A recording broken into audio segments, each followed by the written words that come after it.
الحمد لله رب العالمين. الحمد لله رب السماوات ورب الأرض رب العالمين، وله الكبرياء في السماوات والأرض وهو العزيز الحكيم.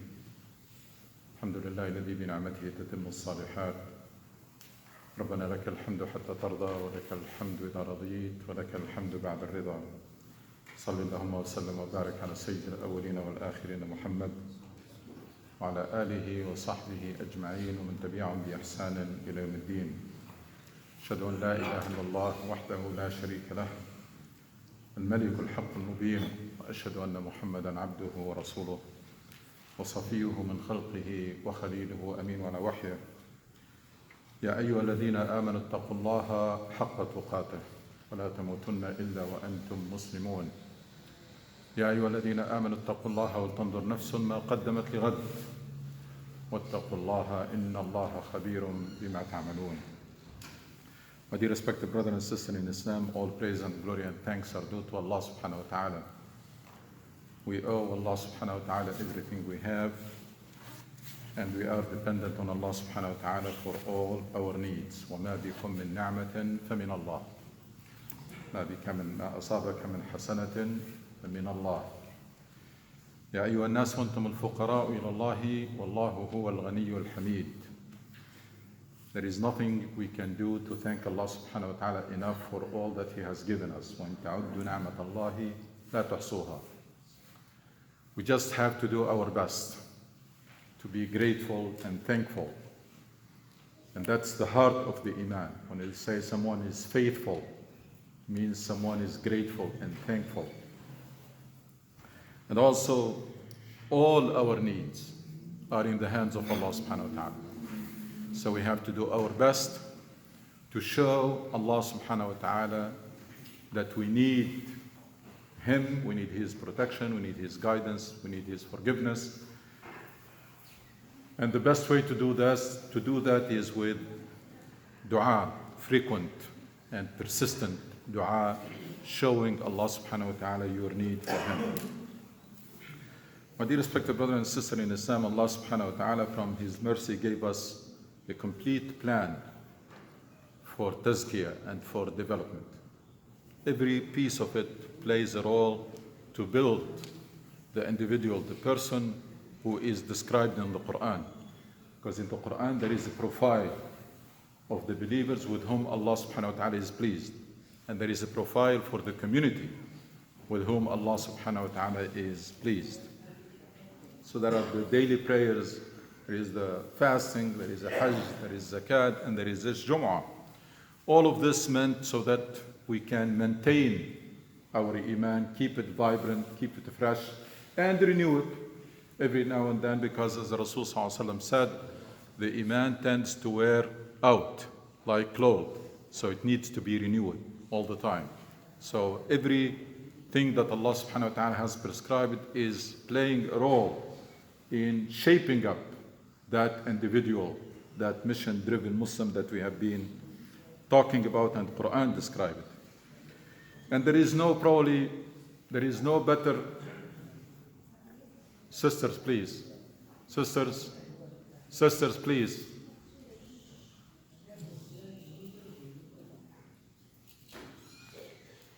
there is no better way to describe, or better verses maybe to describe the community of believers than the verses that we mentioned, one from Surah Al-Baqarah and one from Surah Al-Hajj. كَذَلِكَ جَعَلْنَاكُمْ أُمَّةً وَسَطًا لِتَكُونُوا شُهَدَاءَ عَلَى النَّاسِ وَيَكُونَ الرَّسُولُ عَلَيْكُمْ شَهِيدًا.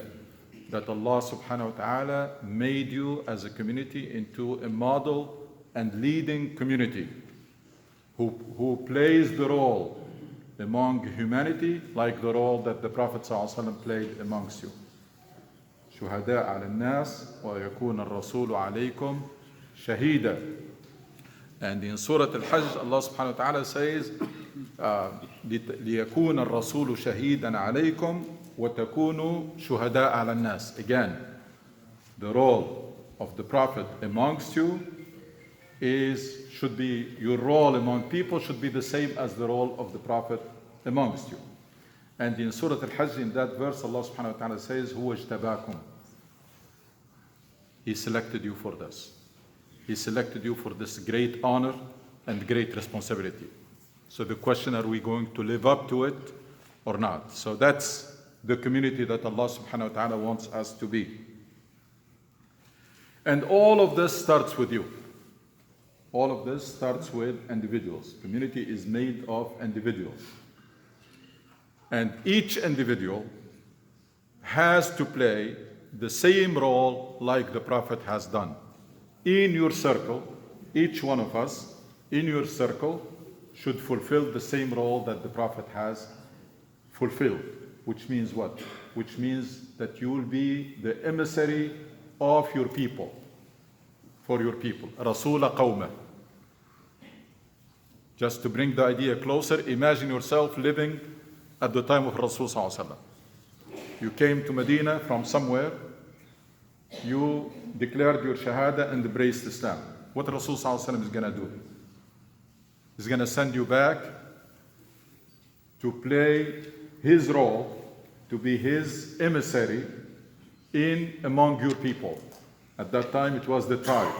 So you're going to go back and be the role model and be the leader, the one who leads by example, and the one who leads and guides your people. At that time, the circle was the tribe. Nowadays, there is no tribe. Nowadays, every one of us has a circle. There is people, your cousins, your relatives, friends, colleagues, neighbors, social network. That's your circle. You should be fulfilling the role of Prophet Muhammad sallallahu alaihi wasallam in your circle. And do the same. Rasul sallallahu alaihi wasallam, remember, was qudwa and rahmah, role model and mercy. And his job was what? Or your job that you should be fulfilling was described. He was reciting Quran, providing a role model, and then teaching Quran and wisdom. هو يزكيهم ويتلو عليهم آياته ويزكيهم ويعلمهم الكتاب والحكمة. Verse that was mentioned at least 3 times in Quran has the job description of the Prophet. You work on yourself to develop yourself into a role model. You be a role model for people around you, and you mentor and uplift people to help them becoming better. And also you learn and teach. This is the square or the 4. Anyone who want to be like Prophet Muhammad ﷺ should be doing this. That requires that you transform, you change from just a practicing Muslim. Majority of Muslims nowadays, their ceiling is to be practicing. Practicing means you apply Islam in your life, but you keep it for yourself. Some Muslims are active, but what is required is even more than that, is to be a mission-driven Muslim, to be someone who is on a mission, fulfilling again the role of Prophet Muhammad sallallahu alaihi wasallam. If you are a true follower of Muhammad sallallahu alaihi wasallam, fulfilling that role amongst your people. And there is no better opportunity to make that transformation, that change, better than Ramadan. There is no better opportunity for transformation. If you want to become really a better person, very different person, there is no better opportunity in the year than Ramadan. And the countdown to Ramadan has already started. We're talking about less than 2 weeks. And 2 weeks are nothing. People, when they have an exam, they prepare for it for months or weeks. When they have a sports game, teams and individuals, they prepare for it for so long, especially if it is an important game or a tournament. Ramadan deserves that we prepare for it. We start preparing from now already, mentally, and also lay down your plans. Prepare your plans. What is it that you're going to achieve in Ramadan? What are your goals? How your schedule is going to look like? What's your plan? What are the habits, the good habits that you're going to acquire in Ramadan? What are the bad habits that you're going to get rid of Ramadan? All of this, there is no better opportunity to do it other than Ramadan. But Ramadan is like all other ibadat. It has a mechanical aspect and it has an essence, ruh, spirit. In general, the purpose or the essence of all ibadat is taqwa. Allah subhanahu wa ta'ala in Surah Al-Baqarah says, يا أيها الناس اعبدوا ربكم الذي خلقكم والذين من قبلكم لعلكم تتقون. Ibadah, it's the mechanism to maintain and increase your taqwa, your iman, your relationship with Allah subhanahu wa ta'ala. So it has a purpose. So the purpose is not ruku' and sujood in prayer. The purpose is not to abstain from food and drink. That's the tool, that's the mechanism, that's the mechanics of fasting, like the mechanics of prayer. But the purpose is to increase your and strengthen your taqwa and your iman and to refuel and recharge your spirit. That's the purpose of the ibadat.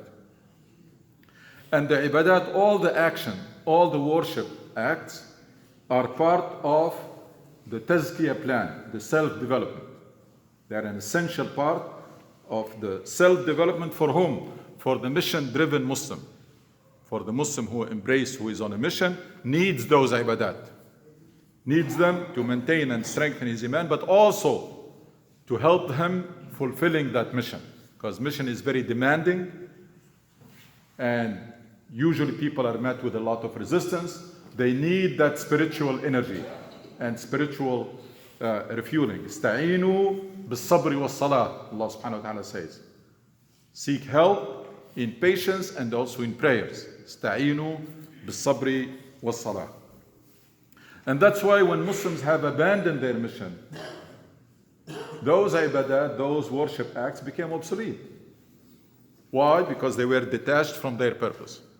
So now only the mechanics was left. It's the ruku' and sujood, but the mind might be somewhere else. And it is the abstaining from food and drink, and that's it. So the essence of the prayer and the essence of fasting were lost, and those worship acts became obsolete. And that's why they're not producing the effect that they are supposed to produce. So people pray and come out of prayer, same thing. They don't get the benefit of the prayers. And they enter Ramadan and come out of Ramadan, same person. Why? Because the essence of Ramadan and the prayer is not there. The essence of Salah, in Salah is khushu'ah, is that connection with Allah subhanahu wa ta'ala. If you don't establish it, then you're doing some exercise, some mechanical exercise. Salah, the essence of Salah is it's like private time with Allah subhanahu wa ta'ala. You come to Salah to express your love, to express your gratitude to Allah subhanahu wa ta'ala, to ask for forgiveness, for guidance, and for protection, and for help. And help both in this life and in the hereafter. To ask Allah subhanahu wa ta'ala to help you succeeding both in this life and in the hereafter, and to put all your needs before Allah subhanahu wa ta'ala. So it is meant that for a few minutes you come out of this dunya. That's why they say Salah ma'rajul mu'min. It's like a trip to the hereafter, or you go really above all the forces that are holding you down for a few minutes. And that makes you should come out of, no matter how bad the situation that you're facing or how tough the problems that you are facing, whatever, that Salah will be very effective way or mechanism to make you stronger, more confident, more able to deal with the situations in life. And also more motivated to do good and more motivated to restrain yourself, more capable. Inna salata tanha anil fahsha'i wal munkar. If these effects are not there, then you're missing. Then what you're doing is only the mechanical aspect of the prayer. If the prayer does not increase your self-restraint, make you stronger to restrain yourself from haram, and make you more motivated to do good, then there is a problem with that salah. Imagine the boss, the big boss of the company in which you're working, or the king of the place wherever you're living, grant you an access to him for a few minutes and tell you, ask whatever you want. Just tell me. Whatever problem you're suffering from, whatever are your needs, just let me know. وَلِلَّهِ الْمَثَلُ الْأَعْلَى. Allah subhanahu wa ta'ala from His mercy is granting us 24/7 access. Anytime. He's ready listening to your dua and listening to your supplications and your prayers. And Allah subhanahu wa ta'ala, not a king or a boss, Allah subhanahu wa ta'ala has all the powers. All the power is in His hands, and also Allah subhanahu wa ta'ala has done so much favors to you, so many favors that you need this time to express your gratitude and your thankfulness. Going back to Ramadan again, the mechanical aspect, unfortunately, the majority of Muslims, that's what they do. It's just abstaining from eating and drinking. Again, that's like the ruku' and sujood in the prayer. That's not the purpose. Ramadan is an opportunity, an annual opportunity or season, not to maintain iman like prayer, maintain it every day, but to upgrade it. It is meant to take you to a different level, to higher, much higher level. It is an opportunity for transformation. Yes, spiritual, but also physical. It is well established now that fasting can help your body regenerate. Fasting help your body get rid of bad cells, sick, dead cells. Your body will eat them up. So there is so much physical benefits, but mainly it is again spiritual. It's a season for a spiritual transformation. Reset. You know, your computer sometimes get messed up. The only thing you can is just to reboot or reset. That's the Ramadan for a Muslim. It's an opportunity to reset. And Allah subhanahu wa ta'ala promises those who fast Ramadan, imanan wa ihtisaban, with sincerity, they will have all their previous sins forgiven. That's just one of the prizes of Ramadan. And if that's the only prize, then it is good enough. It's a great prize. It's like Hajj. You go to Hajj, you come back with a clean slate. You fast Ramadan sincerely, with the right intention, and you do it the right way, then also you wipe out all your previous sins will be wiped out. It is a very effective training on ikhlas. No, ikhlas, sincerity. The opposite of ikhlas is riya, show off. That you do something to impress people. Ikhlas is sincerity, you do something purely for Allah subhanahu wa ta'ala. All other ibadat, you may do them to impress people. You may give zakat in front of people. You may pray in front of people. You may impress people. You cannot impress people by fasting, because nobody can make sure that you are fasting. You cannot impress people by fasting. Somebody has to be with you from Fajr till Maghrib to make sure that you are fasting, which is impossible. So this is something that cannot be seen. It's a very good, effective training on us doing things fi sabilillah, purely and sincerely fi sabilillah, for a whole month. It is a very effective training on self-restraint. Salat tanha anil fahsha'i wal munkar. Ramadan is even stronger, and I will tell you why. First of all, it's for a whole month. And second, in Ramadan you are abstaining from what? In Ramadan you are abstaining from food and drink, water, things that are very necessary. And they are halal. And they are good. They're not harmful. You are abstaining from all of this. For a whole month, that should make you much more capable of abstaining from something that is not necessary. It is haram and it is harmful. If you can do the first, if you can abstain from the first things that are necessary for life, and they are halal and good, you should be more capable of abstaining from something that is not necessary, and it is haram and it is harmful, because Allah subhanahu wa ta'ala does not forbid anything except that if it is haram. It is very, also, it can help you, Ramadan can help you become stronger in avoiding sins. How? You're working so hard in Ramadan. For so many hours, you're not eating and drinking. You don't want to spoil that by committing a sin that will void your fasting. So you have an extra incentive to avoid sin in Ramadan. Any wise person will not do anything, any sin that will void your fasting that you're working so hard for it. It's like somebody working so hard to make money and then they just throw them away, squander them. No reasonable person will do that. So you have an extra incentive in Ramadan to abstain from sin. You're thirsty, you're hungry, you're working so hard for it, you're not going to allow one word or something to see that you're not supposed to see to void your fasting. So you have that makes you more capable. And all of these are meant that you acquire them in Ramadan and you continue with them the rest of the year. Ramadan is not a commercial.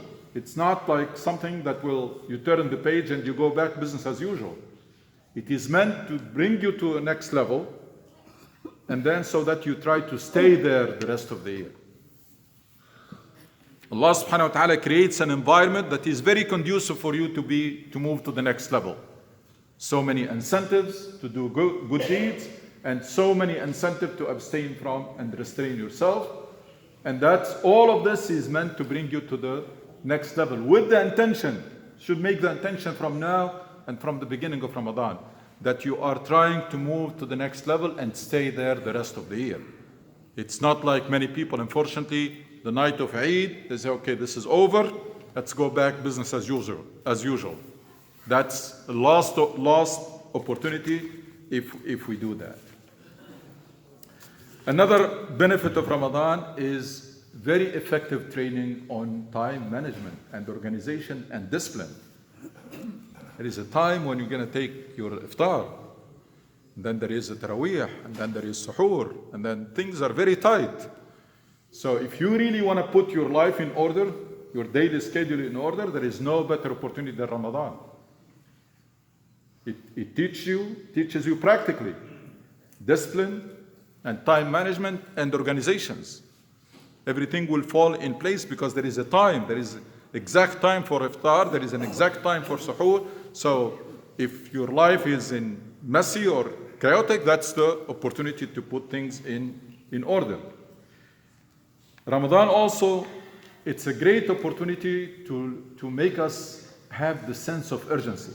A lot of time we become so relaxed in our efforts, we forget that time is running out, that we are racing against the clock. How Ramadan does that? Because all of these opportunities that come during Ramadan makes the time very precious. So you try to do as much as possible while you can, before the end of Ramadan. Hopefully, that will continue after that, so that you try to do as much as you can before the end of life itself. So it's a training, because time is so precious. You want to take full advantage of those opportunities. It's like there is a big sale or clearance. People will go and try to take advantage of it, buy as much as possible. The rewards in Ramadan are on sale. It is discounted. They're multiplied many times. So you want to take advantage of that, so you get that feeling of racing against the clock. I'm going to try to do as much as possible before Ramadan finishes. Hopefully, you continue with that after Ramadan, that I need to do as much as possible before my time is up. Because like Ramadan, there is an end to Ramadan, there is also an end to life itself. The fasting in Ramadan eliminates distractions. During the regular days, every now and then, getting coffee, something to drink, snack, lunch, breakfast, so many things that are distracting you. Ramadan helps you focusing by eliminating those distractions, and that can help you stay connected with Allah subhanahu wa ta'ala. because only in Ramadan you are, even though it is all our life, it is meant to be an act of worship. وَمَا خَلَقْتُ الْجِنَّ وَالْإِنسَ إِلَّا لِيَعْبُدُونَ. Allah subhanahu wa ta'ala wants you to try to make all your life an act of worship. To be in a position to say, قُلْ إِنَّ صَلَاتِي وَنُسُكِي وَمَحْيَايَ وَمَمَاتِي لِلَّهِ رَبِّ الْعَالَمِينَ. That everything in your life you dedicated to Allah subhanahu wa ta'ala. In Ramadan, you are actually in a state of worship all day long. All day long. You are in a state of worship so many hours every day. So that's also to remind you and to train you that you need to make an effort to turn all your life into an act of worship, even when you are not fasting after Ramadan. Even after Ramadan, when you are not fasting, you should try to be always connected to Allah subhanahu wa ta'ala and always to be in a state of worship. Also, this is the best because of all of these. Because of all of these, and because in Ramadan you are at your peak when it comes to the willpower, irada and azima, the ability to do what you think is right. You are much stronger in Ramadan. Because of all of these things that we mentioned, you are very strong in Ramadan. So if you have some good habits that you are missing, that's the time to acquire them. And if you have some bad habits that you want to get rid of, that's the time. And if you don't do this in Ramadan, I'm not sure that you can do it outside Ramadan. Because Ramadan, we are so strong. We feel our willpower, that it becomes so strong. It's sharpened by everything that we have mentioned. So try to make a list of good habits that you want to acquire in Ramadan and work on them. And there are many that inshallah will mention, some suggestions, and then some bad habits that you want to get rid of. And try to challenge yourself to do it in Ramadan. That's transformation. If you acquire some good habits in Ramadan and you keep them after Ramadan, and if you get rid of some bad habits, you become a different person. Because that's who we are. It's basically our behavior and our habits. So there is a great opportunity for transformation in Ramadan. All of this requires planning. Requires like from now, you try to prepare some goals and plans and schedule. Your daily schedule in Ramadan, time is very precious in Ramadan. So it has to be very tight schedule on what you're going to do all day. From Fajr till Isha. And hopefully, if you can, train yourself in Ramadan, and that's one of the best habits that you can acquire, is to sleep early and wake up early. And don't go to sleep after Fajr. That's one of the greatest habits that you can acquire in Ramadan. Maghrib, Taraweeh, you go to sleep. You wake up for Suhoor, Fajr, and then you stay awake.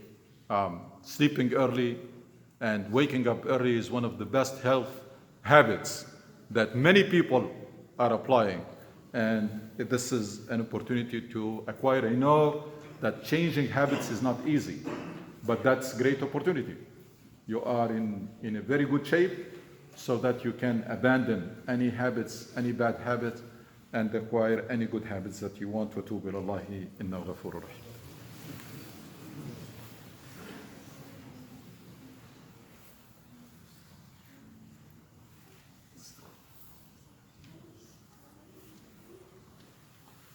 إن الحمد لله نحمده ونستعينه ونستغفره ونستهديه ونتوب إليه. نعوذ بالله من شرور أنفسنا ومن سيئات أعمالنا. من يهدي الله فهو المهتد ومن يضلل فلن تجد له وليا مرشدا. My dear respected brother and sister in Islam, inshallah, I mentioned a couple of suggestions, and we'll continue inshallah next week about what can we do in Ramadan and how we can take full advantage of it. One of the things that we all need to work on in Ramadan is our prayers. The quality of our prayer. It's an opportunity to upgrade it. It's an opportunity to upgrade your prayers, both in terms of quantity. If you are not praying Sunnah, add them in Ramadan. If you are not, if your khushu' is weak, concentration, try to increase it. Try to work on your prayer and upgrade it. Another thing is the Quran. It's the month of Quran. It's the month of Quran. So studying the Quran, remember that we have been talking about that every Muslim must and can study the Quran. Try to have this habit of daily session with the Quran. And daily session with the Quran in Ramadan with the intention to continue afterwards. And daily session, not just reciting. Not just reciting the Quran that you don't understand. It's a reciting with reflection, tafakkur and tadabbur, and the meaning, and with the purpose of implementation. It's not just about I finished the Quran in Ramadan. It's not about finishing. It's not about quantity. It's about how much you got out of it and how much you implemented. So if you want to gain that habit of incorporating a daily session with the Quran in Ramadan, try to start it in Ramadan and continue so that in all your life, even after Ramadan, you always have that regular session of studying the Quran. And they emphasize studying, not just reading. There's a big difference between the two. Big difference between reading Quran for barakah or for just rewards and studying the Quran for guidance. Quran is a book of guidance. And there are a number of other things, inshallah, we can practice in Ramadan and learn, and we'll come back to them, inshallah, next time.